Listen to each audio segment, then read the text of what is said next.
Milwaukee. Sure, the Cubs broke out the bats, and they got the start they wanted to this first big series with an 8-0 victory over the Brewers in the series opener.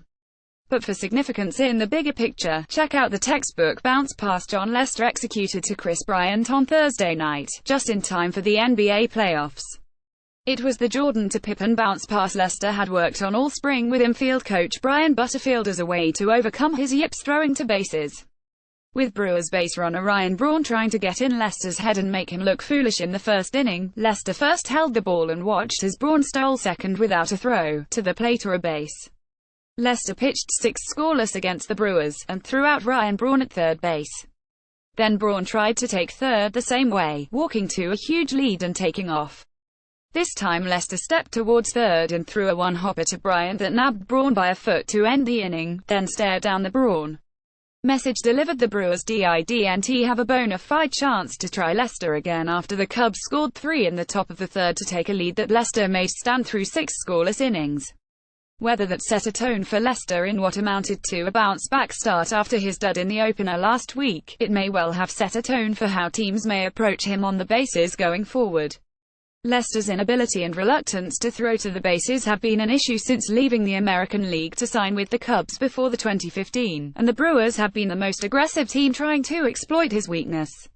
It was one of the benefits to the Cubs' early pitching schedule, which had Lester missing this 4-game series against the Brewers, until Tuesday's rainout in Cincinnati forced him into Thursday's series opener.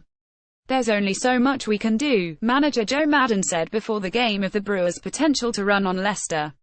"The main weapon would be to try to keep certain people off base.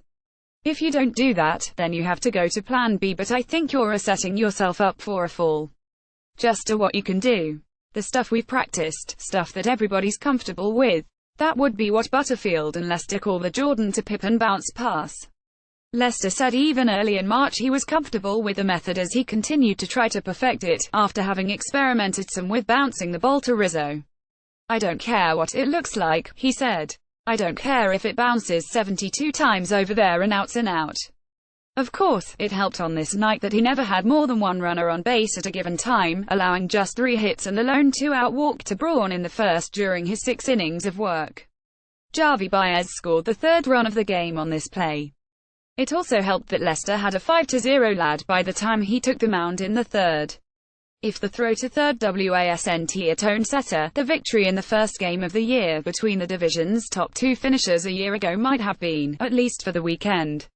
"This is a big series," said veteran Ben Zobrist, who delivered 2 hits Thursday. "Even though this is the first we're playing them all year, it's 4 games, and we want to get things going right before the All-Star break this time around," Zobrist said.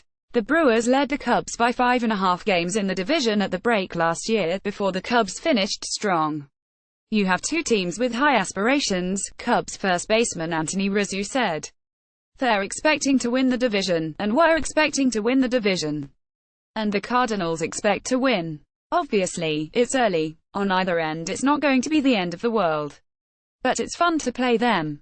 Javi Baez reached 5 times in this one, including on a 2-run single for the game's first 2 runs. Wilson Contreras raced 4 times, including 3 hits, and Jason Hayward came off the bench to add a 2-run homer in the 9th. The Brewers suffered a second big injury blow this week.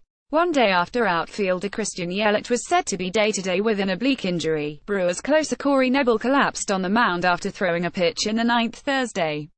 He grabbed his left groin area in pain and had to be helped slowly off the field.